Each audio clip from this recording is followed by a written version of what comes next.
Hello Soul! Welcome back to my channel. This is my channel. I'm from Japan, Kaban, Capricorn. This reading is for you. Ano mga magaganap o mangyayari sa ng araw ng iyong January 2025. Maraming salamat muna sa mga subscriber nyo, subscriber cross-watcher, at sa mga bagong pasok dyan. Welcome na welcome kayo sa bahay ni Ate Aimee. Salamat sa nakataba ng puso ninyong mga comments. Alao. nangyayari or mangyayari pa lang. Kung sino na personal reading, nasa baba ng video na to, how to contact me para sa personal reading. Kunin mo lang sa'yo at itapon ang hindi sa iyo. Iba ang personal reading at iba ang general reading. Pag hindi nag-resonate sa'yo at hindi nangyari, ibig sabihin hindi mo energy ang ating nakukuha. Kunin mo lang talaga, gabay lang to ha. Ay naku po, ang dami mo namang sinabi dito. Uyo, Clover. Para kay Capricorn. May aspeto ng buhay mo na mag-growth. There's a luck ha. May luck na mangyayari sa iyo kung nag-aano kayo, no? Kumataya-taya kayo. There's a chance na maaring manalo kayo. O sa ibang bagay na luck. Halimbawa, yung anak mo na pumasa sa exam, ganyan, 'di ba? May mga ganyan. There's a luck. O, diba? Lumabas na naman siya. O, diba? Meron nga, may mangyayaring maganda. In your life. Tignan natin, ano to? Stuff. You will be take care of a difficult time. Okay, may mga may hirap. Ay, dito si Kat. May poker face. Ingat ka, oh. Yan, baka ito'y pagdaanan mo. May tao dito na dalawa muka. Yan. Mga yan. Two faces friend. Hindi lang naman kasi siya friend. Mga kasama sa trabaho, kaibigan, karelasyon, ganyan. May tao na poker face. Yan. Meron daw, you will be taken care of a difficult time. Yan. May mga sitwasyon na mahirap pa rin. Oy, vulture, depression, anxiety, worry that someone is against you. Yan, merong may tao talagang mas ayaw ka. Yan, o baka itsa yung iniintindi mo, baka relasyon mo, baka kasamahan mo sa trabaho, o boss mo, kung sino man siya. Hindi maganda energy na to.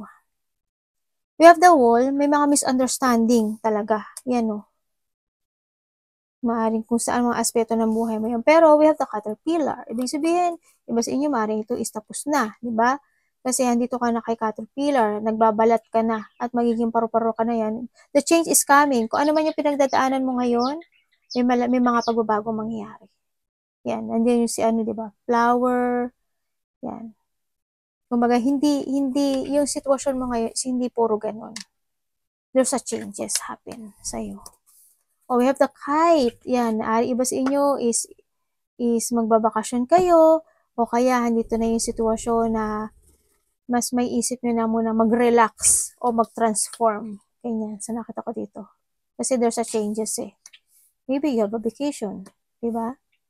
And then there's a chain of event that will affect your life. Yan, may mga eto siguro yan, siguro meron mga connection ka pa, na nakahandon ka pa sa sitwasyon na yun, na medyo naapektuhan ka. Mga pangyayari to. Umalis ka dito sa chain na to. Kung ano man yan. Relationship, sadness, kumbaga mag-focus ka dito kay caterpillar, tsaka kay kite. Diba? Huwag ka mag-focus dito sa, pagtabi-tabihin nga natin to. Yan. Huwag ka mag-focus sa, sa painful situation. O kasi ayan ka na nagkakaroon na ng enlightenment sa'yo. 28, 32. O ibig sabihin, magtatapos na yung mga problema mo. Ibang problema mo magtatapos na. Kasi andito na rin sa Yes, magkakaroon ng mga kaliwanagan. No? Magkakaroon ng mga enlightenment sa buhay mo this time. Or you need to focus to a positivity. No? So nakita ko dito, yes, kasi nandito ka na sa future. No? You're thinking to the future. So nakita ko to, dito na yung sitwasyon na magfo-focus ka para maging masaya, magfo-focus ka na sa money mo, to the future. Pero syempre, nandito pa rin si Moon. Bakit pa nandito si Moon? Maaaring magkakaroon ka ng mga reflection from the past, ano, sa nakikita ko dito. Magkakaroon pa rin ng emotions, ganyan, may mga, ang katinong ano ko, pa ako Magkakaroon ng mga emotion, may mga i-imaginein ka raw, yan, maaring dito kasi you're focusing na sa future, maaring may mga ima-imaginein ka na good situation na gusto mo nang focusan, ganyan, no? Sa sarili mo, sa money mo, ganyan. Sa nakikita ko dito. And also, may inspire ka raw this time kasi kung titignan mo dito, di ba? Merong magtatapos na sa buhay mo eh. Kumbaga nandito na si Sun. May mga enlightenment, there's a victory and success ako nakikita sa iyo. Yan, there's a luck, growth, achievement, ikaw na makukuha. May mga abundance ako na nakikita sa iyo. May mga magi-start na sa iyo. Ibig sabihin magkakaroon na ng growth, either kumbaga magkakaroon ng shipment ganyan sa buhay mo. Kumbaga, handi na yung titibay na yung loob mo, mas more focus ka na sa stability mo, i-imaginein mo na at may inspire ka na sa yung future, ganyan. Or you need kasi may mag-o-open na isang pintuan para sa iyo at doon ka papasok. Kumbaga, idea man yan, opportunity man yan, profession, work man yan, magkakaroon ng settling down or is a long-lasting stability. Itong nakikita ko dito. Kasi, yan, pagtatapos na yan. Magkakaroon ng shipment Magkakaroon ng pagbabago. May mga positivity. It's more on positivity to. Nakikita ko dito. Ito is reflection yan. Siguro, a past situation na maaring nandito ka sa mga chain na yan. Diba? Kasi nandito na sa caterpillar. Kung unti-unti ka na makakalabas dun sa sitwasyon mo na yun na mahirap. Ito na. Dito ka na papasok dito sa sun, no? Kumbaga, doon na yung hindi mo aasahan na mangyayari at makakalakpas ka pala dun sa sitwasyon na yun na pinagdadaanan mo. Ganun. May finish line na. Diba? May finish na. I'm done. Kaganon ka na. Nako, mas good to. Yung energy na to. Mas gawin mong ganyan. Positivity. Kumbaga, mag-focus ka dun sa main purpose mo, sa main concern mo. Diba? Tingnan natin, Capricorn.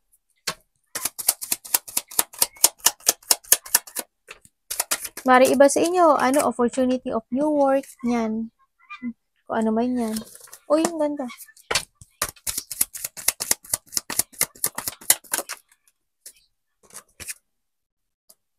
Wow! Wish come true! Ay, bulaga. Diba? 9 of Cups. Ang maganda yung Pero mag-ingat ka pa rin dito sa mga yan. Yung sinabi ko sa inyo sa una. Huwag kang maging masyadong palagay, Capricorn. Dahil maraming delikadong situation sa ngayon. Baka ma-overwhelm ka sa nangyayari sa'yo Hindi ka na mag-focus sa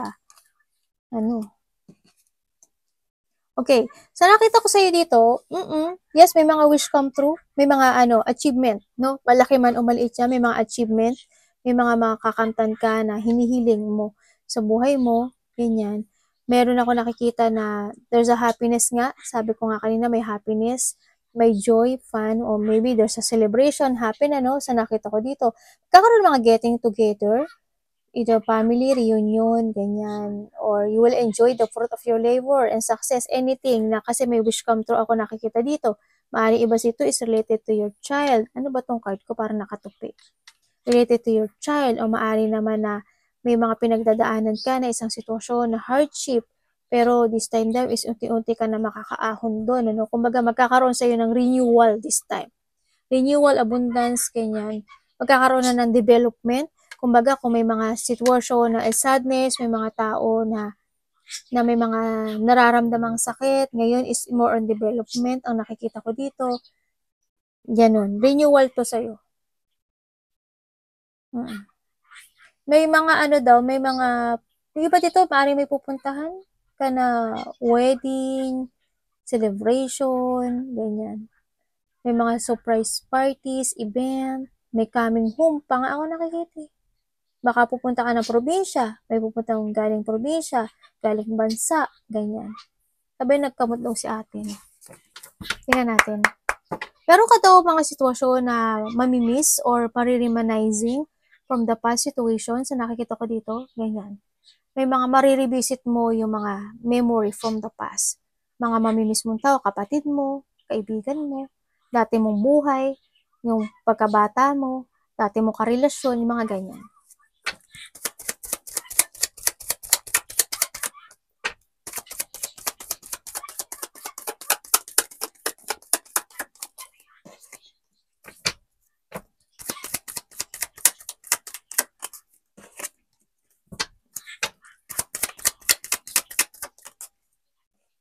Tapos na to.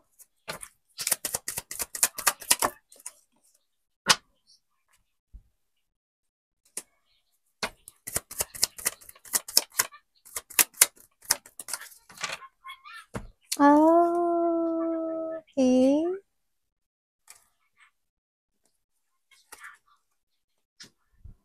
Okay. So, nakita ko dito, ngayon magiging more on panatog. Panatag ke, no? Kasi, kumbaga, andito ka na sa iyong positive motions. Kumbaga, meron na mga positive, or may mga positive, o may mga clear path ako nakikita sa'yo, no? Focus ka na sa family mo, sa trabaho mo, sa sarili mo actually, sa nakita ko dito. And then, nakikita ko dito, may taong gustong makipag-communicate sa'yo. May tao, or vice versa tayo, may tao na hindi ko alam kung makikipag-communicate sa'yo o nakakausap mo na siya, no? Pero ang nakita ko dito sa tao na to, medyo siya, immature. Immature siya, or vice versa tayo, may mga tensyon na hindi pa natatapos na maaari itong tao na to is makikomunik sa sayo kasi they holding from the past na nakita ko dito. At itong sitwasyon na to is maaari itong tao is niloko ka niya. O sana nang tapos na to ha. Pero nakita ko hindi pa to tapos. Kasi parang past situation ito eh. Tao na ng loko, liar, dishonest, babaero, lalakero, sneaky person. There's a betrayal ako nakikita. Kuhanin mo lang yung sa'yo doon. Yan. Ang nakita ko, maaari makapag-communicate to sa'yo or maybe you will receive some text or message dito sa tao na to or sa tao na may pinagdadaanan na ganitong sitwasyon. Ganyan sa nakita ko dito. No, na within 8 days, 8 weeks, hindi naman siguro 8 months. Nangyari na or mangyayari pa lang or 8 hours. Ganyan sa nakita ko dito. Maaari nagkaroon ng mga rejection kaya maaari itong tao na to is hindi pa siya makamove on.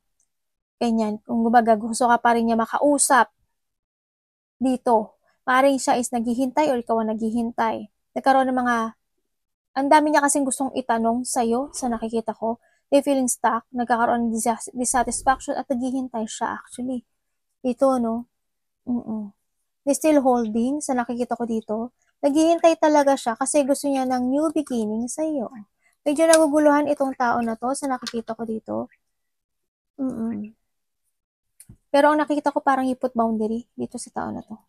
Or vice versa tayo. Pero gusto niya kumonek sa'yo. Yun ang nakita ko sa kanya.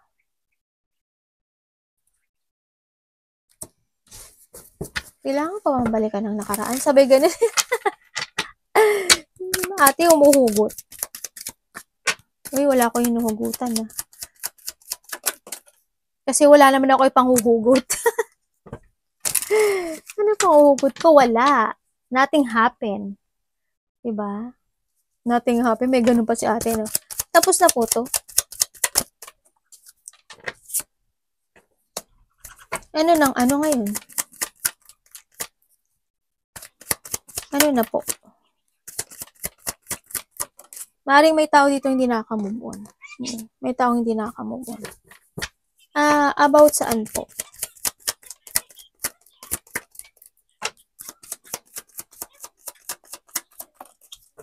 Thank you. Thank you.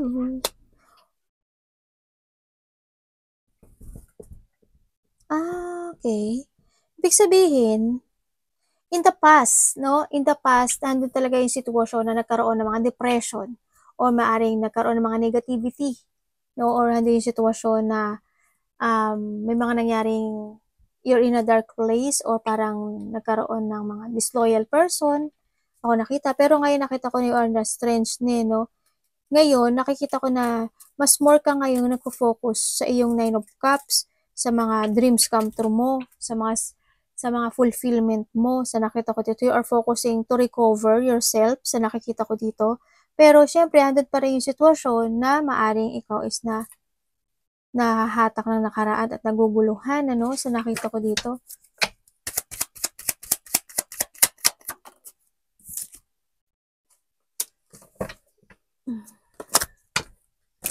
Bakit ba lumalabas tong saan lumalabas to, universe?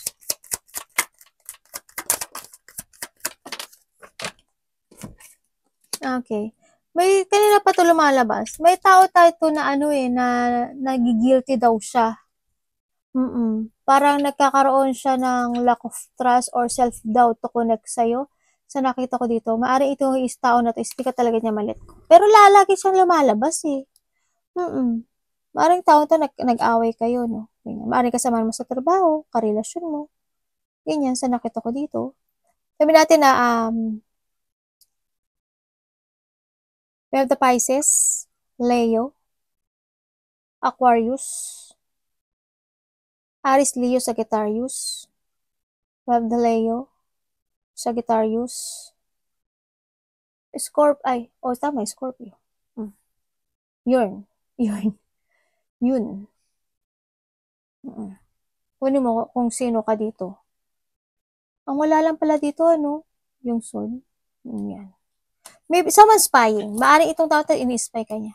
Sa iyong social media o nagtatanong-tanong siya sa mga kakilala mo, sa iyong Facebook, tinitingnan niya, TikTok, Reels, kung anong meron ka dyan. Maaring tinitingnan niya yung mga picture mo or vice versa. Namimiss ka daw niya. Gusto niya makapag-communicate sa'yo. Para hindi yung guilty situation. Pero naguguluhan kasi itong tao to. Or maaari ikaw to, ha? Yan. Maaari nagkakaroon ng pag-judge, no? Maaari ginajudge ka niya, ganyan. Or ikaw, ginajudge mo siya. Or kasi wala na rin talaga yung trust mo sa kanya. Or vice versa.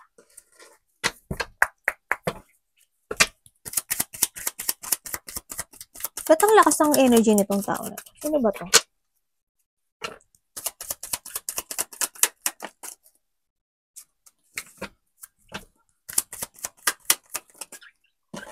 Wow, 10 of Cups. O, diba? The Queen and the King. Sa ngayon, nakikita ko magiging maganda yung ano mo, buhay mo ngayon. Yes. Kasi why? You will attract. O, diba? Puro pera yan. Ma-attract mo ngayon, o mamag-magnet mo ngayon yung stability. Yung wealth, yung abundance. Ma-attract mo. As in, may mag-gain sa'yo. Andito talaga to, no? Si victory and success. Nandyan. As in, ma-attract mo yung mga ano. Kung may business ka, yan.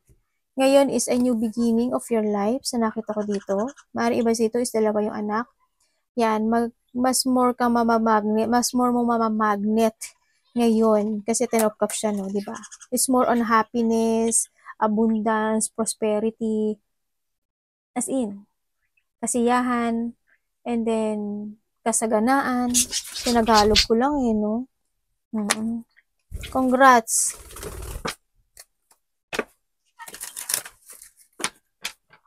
Kasi nandito na yung confidence mo. This is a successful. Kumbaga, magkakaroon ka ng more on successful situation in life. Sa family mo, sa health mo is good. Sa pera mo, magiging good. Kasi mamamagnet mo na sila. Kung sino yung partner mo ngayon, ano mo daw yun? May connection talaga kayo. Iba dito, maaring partnership mo in business, ganyan. Kaya a part of the family, ganyan. Kasi maganda yung maganda yung aura na to. Success mo. Iba dito, may business kayo yan. Tingnan natin. Maybe you also the provider, Ganyan. Five of Pentacles. Uy.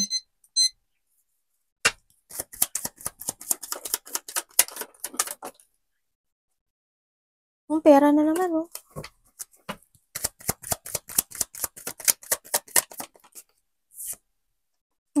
Ibig sabihin, there's a good karma happen sa'yo. May good karma na parating sa'yo, Capricorn. Oo, andito yung maybe you will receive. May marireceive ka raw. Either gift, money, ganyan. Or mga idea ka na papasukin, ganyan. So, nakita ko dito. Di ba, Ten of Coin? O, di ba? Ang dami mo ano ngayon. Ang daming mangyayari sa'yo na abundance, na ano, na wealth.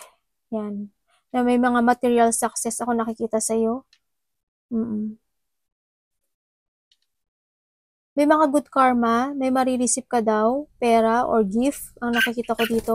May mga new idea ako nakikita sa'yo. Kumbaga itong si Five of, is, kung medyo may problema ka sa money, ngayon is gagawin mo daw is a balancing, no? Kumbaga nandun ka na sa sitwasyon mo na, mas more mo kokontrolin na yung paglabas ng pera mo, yung mga paggastos mo, ganyan. Hindi ka na tulad dati. Kumbaga, magsisimula kang muli para balansehin yung pera mo ngayon. Ganyan. Iba sa inyo may mga, kasi pagbabago na to. Magkakaroon na sa'yo ng clarity this time. Kung ano yung mga babaguhin mo, kung ano yung mga uumpisahan mo, kung ano yung mga i-focus mo, kung ano yung mga creation na gagawin mo, either a project, kung ano yung mga tatapusin mo, ganyan. Kung ano yung mga dapat mo i-main concern, o kung ano yung mga i-concentrate mo, ganyan. Doon ka na sa sitwasyon na yun. Parang you have a new journey in life na mangyayari sa buhay mo kasi ito na yung beginning sa nakita ko dito. Maraming offer ang darating sa iyo or mga opportunity na ikakasuccess mo this time. Congrats kung ano man to, pero wag ka mag-focus dito. Pag nag-focus ka dito sa sadness, ganyan, focus to growth. May mga itatry ka sigurong mga may mga itatry ka mga, parang mag-explore ka. Ngayon is more on exploration ang nakikita ko sa iyo eh. Pero there's a victory and success ako nakita sa iyo. Kasi ang dami mong 10. Ang dami ring pera. Blessings talaga. As in blessings. Diba? Congrats, no? Congrats sa inyong lahat. No? Pero kung hindi pa man kaya na dito sa part na to, this is the time to start kasi puro beginning na nakita natin. Mag-start ka na. Kasi, pag hindi ka nag-start, nandito ka pa rin kay Five of Pentacles. Problema ka pa rin sa pera mo. Diba? Ingat pa rin. It's time to renewal mo talaga. Kailangan mo mag-revert, mag-renewal ka. Mag-start ka ng beginning. Kaya itama mo na yung mga mali mo. No? Kailangan mo i-correct yung mga actions mo this time. More ka mag-explore. There's a growth. May mga happy outcome. Positivity happen. May mga opportunity na mag-open sa'yo, ideas, ganyan. May mga new connections ako nakikita sa'yo. Kakareceive ka ng good karma talaga. Good karma to. No? Congrats. Arigatou namaste, God bless.